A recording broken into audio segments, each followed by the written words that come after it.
Assalamualaikum warahmatullahi wabarakatuh. Perkenalkan, nama saya Raihan Al-Aziz dengan NPM 2387202023 dari Universitas Muhammadiyah Bengkulu. Baiklah, di sini saya akan menjelaskan tentang keterampilan bertanya dan keterampilan menjawab. Assalamualaikum warahmatullahi wabarakatuh. Selamat pagi anak-anak. Bagaimana kabar kalian? Alhamdulillah baik. Baiklah, sebelum Bapak menjelaskan materi, di sini Bapak akan mengabsen terlebih dahulu ya. Dian, Rizky, Indri, Gerin, Hana. Apakah ada yang tidak masuk hari ini? Putri. Oh, Putri izin. Baiklah, langsung saja Bapak akan menjelaskan melanjutkan materi kita kemarin mengenai manajemen pendidikan. Apakah di sini ada anak-anak yang masih ingat tentang materi kemarin? Ya, Hana. Ya, betul sekali.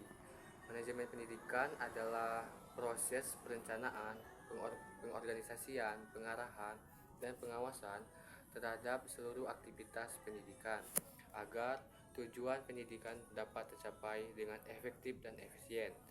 Ini mencakup semua aspek yang berkaitan dengan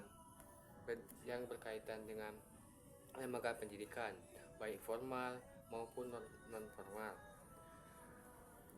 Ada aspek penting dalam manajemen pendidikan. Yang pertama itu ada perencanaan pendidikan, yaitu menentukan visi misi, tujuan, strategi, dan program kerja pendidikan. Selanjutnya itu ada pengorganisasian, yaitu mengatur struktur organisasi, pembagian tugas, serta peran dan tanggung jawab tiap elemen dalam lembaga pendidik. Yang ketiga itu ada pengarahan dan kepemimpinan, memberikan motivasi, bimbingan, dan arahan kepada tenaga pendidik dan peserta didik. Selanjutnya itu ada pengawasan dan evaluasi, yaitu menilai kinerja mutu pendidikan serta efektivitas program dan kegiatan yang dijalankan. Selanjutnya itu ada manajemen kurikulum, mengolah isi, pelaksanaan, dan evaluasi kurikulum yang digunakan dalam proses belajar mengajar. Selanjutnya itu ada manajemen sumber daya manusia, mengolah guru, tenaga kependidikan, dan staf administrasi agar berfungsi optimal. Selanjutnya itu ada manajemen sarana dan prasarana, yaitu mengatur ketersediaan dan pemeliharaan fasilitas pendidik. Dan yang terakhir itu ada manajemen keuangan, yaitu sebagai pengolahan anggaran, pendanaan, dan pengeluaran secara transparan dan akuntabel. Itulah tadi materi penjelasan dari Bapak. Apakah ada anak-anak yang ingin bertanya? Ya, kepada Hana dipersilakan.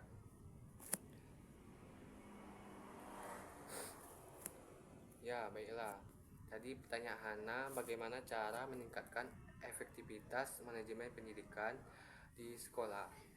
Jadi, cara meningkatkan efektivitas manajemen pendidikan di sekolah, yang pertama itu melakukan perencanaan yang matang, yaitu membuat rencana kerja tahunan yang jelas dan realitas, atau melibatkan semua stakeholder, guru, komite, sekolah, orang tua, dalam proses perencanaan.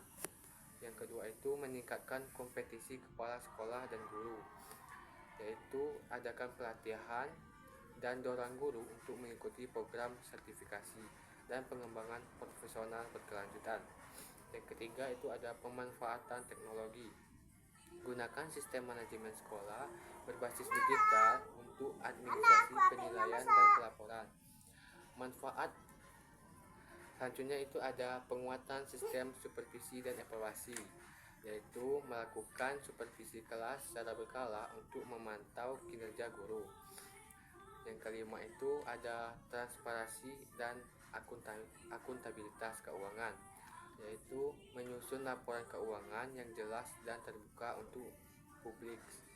Yang keenam manajemen sumber daya manusia yang baik. Tempatkan guru dan staf sesuai kompetisinya. Bangun sistem penghargaan dan sanksi yang adil dan motivasi. Dan yang ketujuh, meningkatkan sarana dan prasarana, yaitu melakukan perawatan dan perbaikan fasilitas sekolah secara berkala. Upayakan pengadaan alat bantu mengajar modern seperti LCD, komputer, dan bahan ajar digital. Dan yang terakhir itu ada keterlibatan orang tua dan masyarakat, yaitu adakan forum komunikasi rutin antara guru dan orang tua. Libatkan masyarakat dalam kegiatan sekolah seperti bakti sosial atau kegiatan keagamaan. Apakah sudah dimengerti, Hana? Sudah. Ya, baik, mungkin hanya itu materi dari Bapak untuk hari ini. Bapak akhiri. Wassalamualaikum warahmatullahi wabarakatuh.